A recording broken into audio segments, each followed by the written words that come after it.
Good morning. Welcome to Up to the Minute. I'm Todd Duplantis, and we are live on this Tuesday morning, September the 10th. Good to have you with us.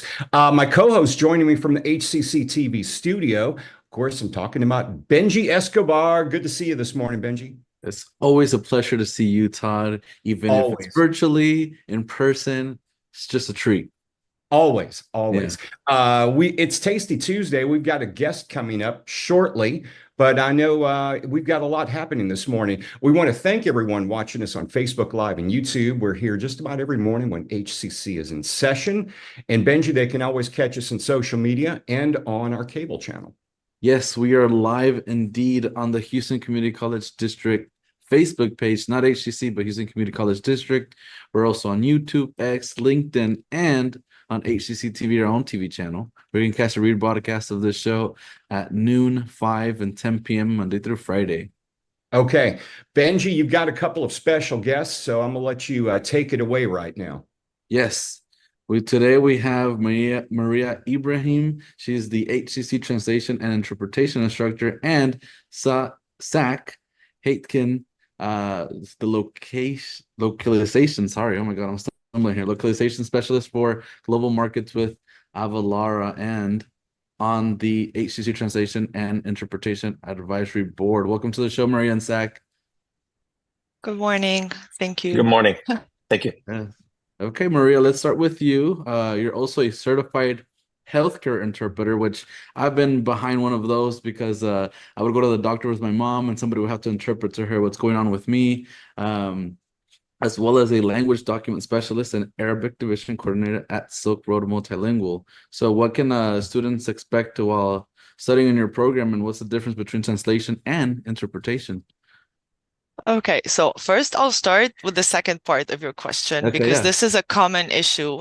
People usually use the same term, Mhm. translate, when they're talking about converting language into another, and they do the same about documents, whereas there's a key difference. Translation pertains to converting written text from one language to another, whereas interpretation is converting oral communication from Mm. one language into another, just like you said with your mother and the doctor. So Mhm. that person was interpreting and not translating. Yeah. So that's a key difference. It's a misconception. Maybe people find it easier to say translate for me, even if it's spoken, but it's not the case. Translation is something and interpretation is something else. Now, about our program, what students can expect to learn is, first off, the difference. What is to translate and what is to interpret? That's one. They can expect to learn linguistic skills, the software, the techniques, the tools that they would need in either when translating documents or interpreting oral communication. Wow, wow. I know. And then I know we were talking about the healthcare stuff, and I would always feel myself that I was confident in translating English to Spanish, but man, when these folks would come on the phone, they were just speaking perfect Spanish to my mom, and they would be translating like within like seconds of what the doctor was saying. So props to y'all really like for knowing the both languages really well, or however many you know. I mean, how many languages do you know? I know three languages, Wow. but being bilingual, like you said, is important. It's a great starting point, but it's not enough, to be able Yeah. to interpret or to translate. So yeah, I know Arabic, French, and English. So Wow. yeah, Wow. Which one would you say is your favorite language? my native, obviously. All right. Um, with this said, I mean, you tell us that why you would need to study translation and interpretation. Why is that considered a profession for most people?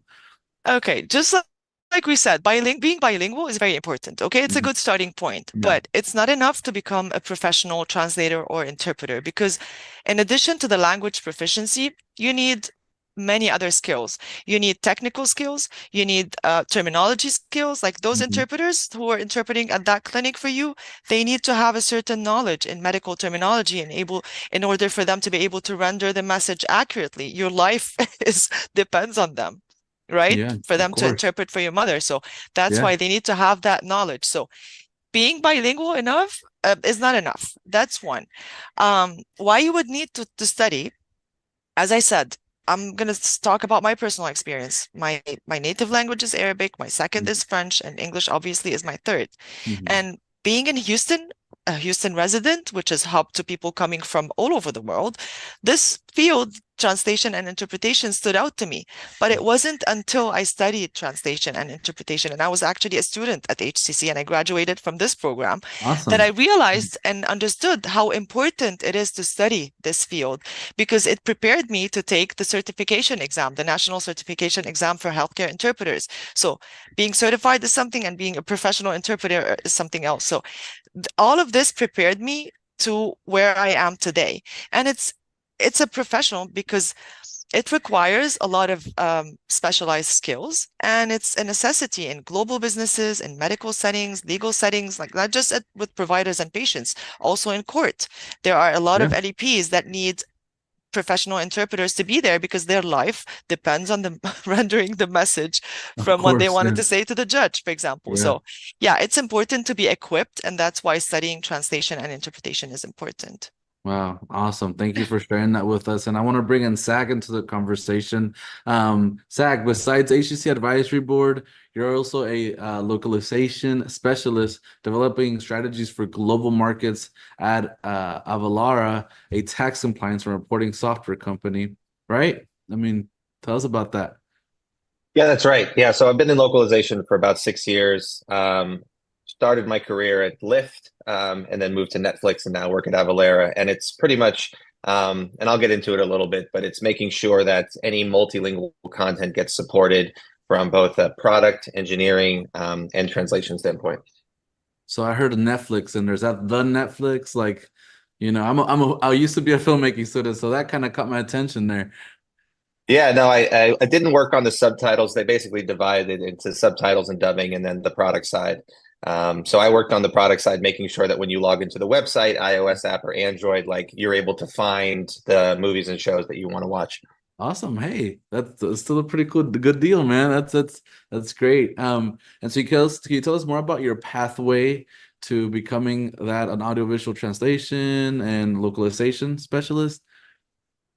Sure. Maria, do you want to talk a little bit about some of the classes that are being offered, and then you can segue right into me, and I'll talk a little bit about the differences between translation interpretation and localization. All right. So, HCC is launching a new pathway. Classes start on October 14th, so students still have time to enroll. If anyone's interested, we're offering 5 classes, and localization is like an additional layer to translation to make a product look and feel more natural to the target audience that does not speak the certain language. Yeah. So we have 5 classes: audiovisual translation, digital marketing and SEO localization, website, software, and video game localization. And this is an interesting one. We have business skills for translators and interpreters, and quality and project management and localization. And Zach, actually, as a advisory board member, has guided us throughout creation of these classes. So, Zach, back to you. Awesome. Thank you very much, Maria. I think it's important to discuss the differences between translation, interpretation, and localization, as these terms sometimes get confused or conflated, and the distinctions may not always be clear. So it's important to understand how they differ and how they're connected. So as Maria mentioned, translation, interpretation are key processes for converting content between languages and serve different purposes. While they both prioritize linguistic accuracy, translation offers more time for precision, whereas interpretation requires immediate on-the-spot understanding. And neither really typically accounts for cultural or regional nuances beyond the language itself. Yeah. Localization, however, extends far beyond the basic process of translation. Translation is a basic component of localization. Localization also involves adapting content to fit the specific cultural, social, and legal norms of a target market. Another important related concept is internationalization, which focuses on preparing products and content for multiple languages and regions from the start, ensuring they can be easily adapted to various markets without major re-engineering. Together, internationalization and localization really ensure that content not only functions globally, but resonates on a local level. While translation provides a linguistic foundation for entering new markets, localization really shapes the overall user experience, ensuring the content resonates deeply within the cultural context. So it's really, the way I like to say it is, translation brings people to your app, platform, company, but localization is what really keeps them there and gets that content really resonating with the audience. Yeah, because you kind of see the resemblance within like your little area, I guess you could say, right? Like it's native to you in your language. Absolutely. Yeah.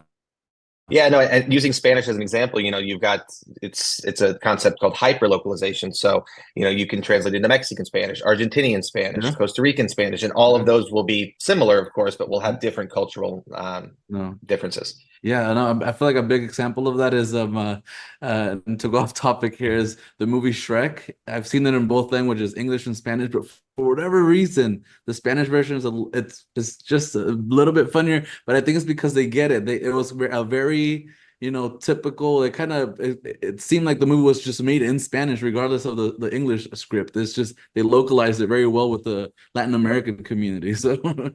Yeah, no, and that's not easy either. Yeah. To really get it to resonate like that, it takes a lot of work. Of course. And so tell me about some of those jobs that are available for those graduates, and are these jobs really in demand? Yeah, definitely. Localization is not a large industry, but it's very specific. So these skills from these classes will really set you up for success in these kinds of roles. So I break it down into 3 different categories. You've got the vendor side, so LSP, which stands for Language Service Provider, which are the translation vendors. Then the translation tools and software, so the technology related to translation, interpretation, and localization. And then on the client side, so you're buying the tools and translation services. So you've got roles like project manager or project coordinator for these translation vendors to focus on overseeing translation and localization projects, or focusing on administrative tasks. Some of the job titles, you've got localization project manager, translation project coordinator, account manager, vendor manager. Then on the tools side, you've got roles like localization engineer, translation technology specialist, and then even working in sales for a translation tools company is definitely a path where if you've got a background in localization, that can definitely work. And then on the client side, that's where I've worked. So I'm buying the translation and the tools. You've got localization project manager, and then one step above that is localization program manager, things like content manager. So making sure that not only the source content, but also the translated content resonates. And then stepping up above that, you've got things like globalization strategist, managing localization budgets and timelines, coordinating with internal and external stakeholders. Some other job titles you've got as well. Quality assurance. So there's a whole QA step, a process to make sure that the translations work when users are actually using them. Linguistic tester that goes along with it. And then one really cool one is also terminologist. I actually work with a terminologist at Avalara, and she is a master of terminology, taxonomy, ontology.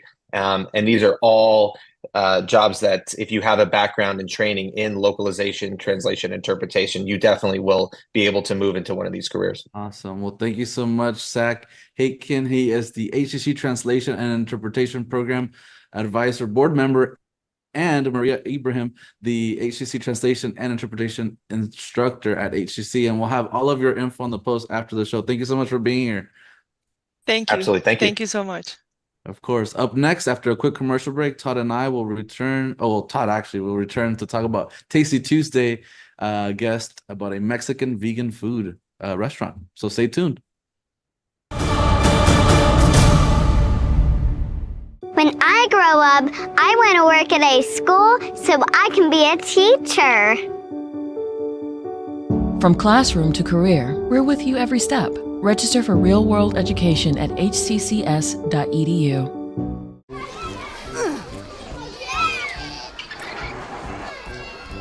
If you love them enough to crawl into a play place to get them to come down, then surely you'll check nhtsa.gov/the right seat to make sure they're in the right car seat. Today I'm going to talk to you about physics. Come on in, girls. Let's go. This is the first rocket to get humans to Mars. Really tall. I'm a rocket structural engineer, designing and building parts of the rocket. You are the generation that will be stepping foot on Mars. Do I have a group of astronauts on my hands?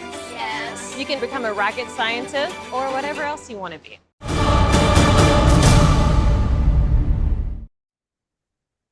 Welcome back to Up to the Minute. I'm Todd Duplantis. And of course, it is Tasty Tuesday. Got a returning guest right now, David Arreguin. He is the owner of Cascabel Mexican Vegan Restaurant, also our Tasty Tuesday guest. Welcome back, David. Good to see you.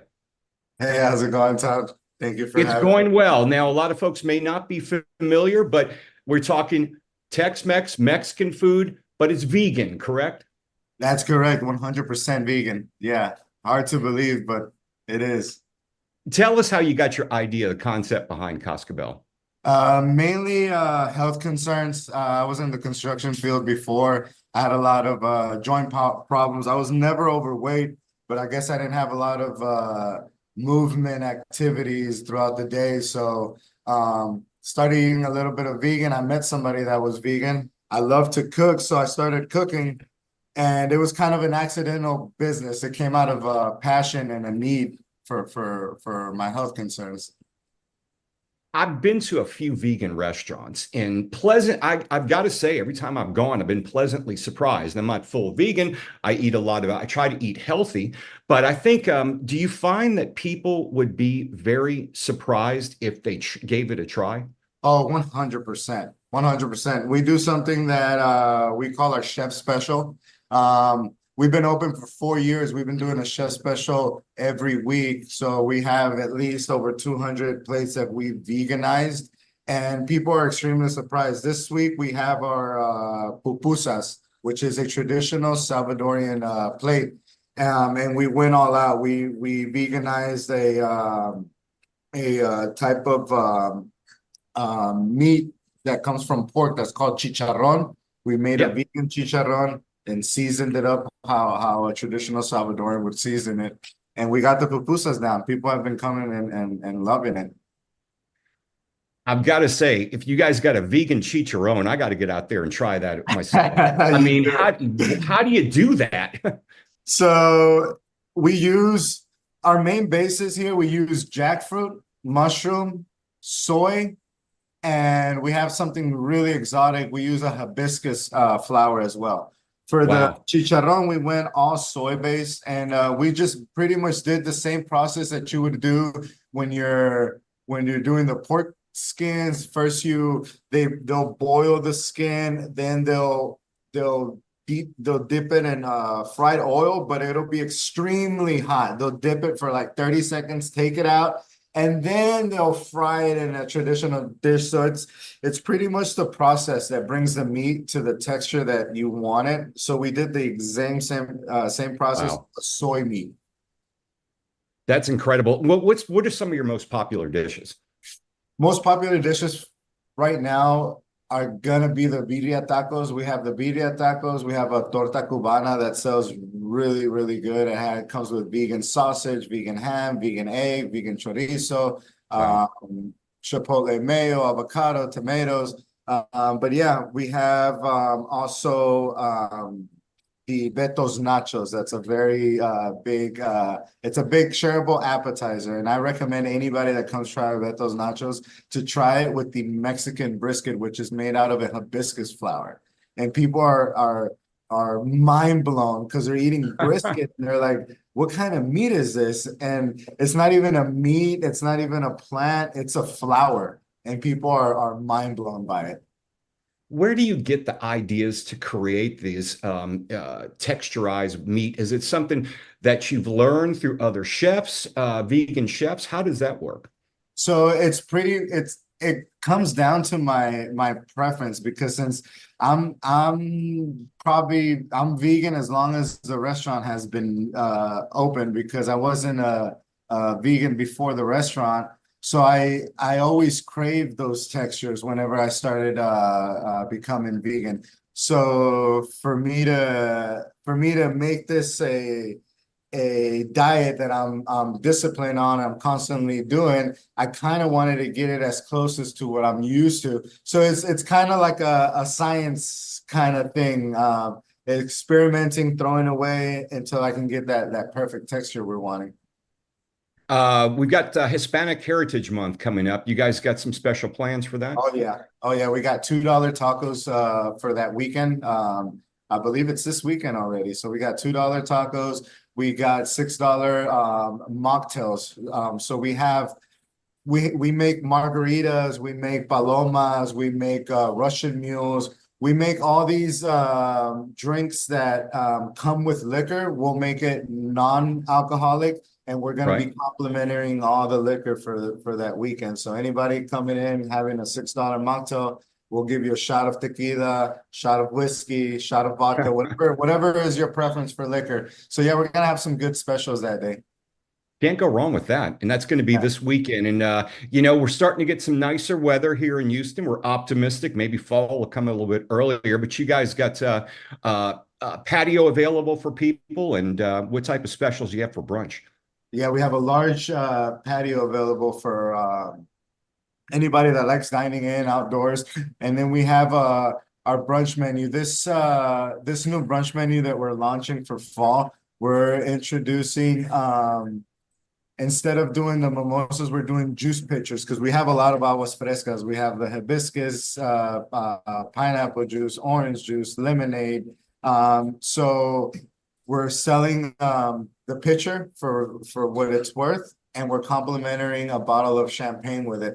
So now people are making their own mimosas with different flavors. So we're doing that for brunch. We're having avocado toast, chilaquiles, pozole, chile rellenos. So we have a nice appealing options for brunch that people don't expect to be vegan. And I know your pancakes are legendary as well. Oh, right? Yes. Yeah, we brought those out for breakfast. Last year we started opening for breakfast. So now pancakes has been a hit. Everybody comes for pancakes in the morning. We're thinking about bringing out a tres leches pancakes. We're just still messing with the recipe because we want to make sure we're using 3 plant-based milks. Right. And sweeten it up and then making our own caramel and stack of pancakes. Incredible stuff. Cascabel Mexican Vegan Restaurant. Where can people find you? Where are you guys located? We're at 1415 Murray Bay, Houston, Texas, 77080. Really close to Memorial City Mall. It's right here. We're on Gessner and Long Point. There's a Mambo Seafood. There's a lot of people that know the Mambo Seafood has been here for a while. So we're right next to it. Yeah, right next to it. We're going to have all your information in our social media post after the show. David, thank you for being here. I appreciate you, Todd. Yeah, we appreciate you joining us. I'm definitely going to have to get out there. Chicharrones, vegan chicharrones. Vegan chicharrones on pupusas. I'm all about that. Yeah. All right, David, and fried Oreos, Todd. I forgot to tell you. We got some, the fried Oreos. You can't go wrong with those. And some the traditional churros. We launched this for fall. So all these are new dishes that came for fall. So anybody that hasn't been here before this, now they're gonna get to try some new stuff. If you've already tried us, there's new dishes to try. You can't go wrong with fried Oreos. No, those things are incredible. David, thanks for being here. We'll talk to you again sometime. Thank you so much. Yeah, have a good one. All right, we've got some announcements before we wrap up today's show. We're going to take a short break, and Benji and I will be back after this. When I grow up, I want to work in a lab to build robots. From classroom to career, we're with you every step. Register for real-world education at hccs.edu. That one day at PE when they were like yelling at me and then you just linked arms with me, I don't think you know how much like that helped me. I finally like knew that I had somebody.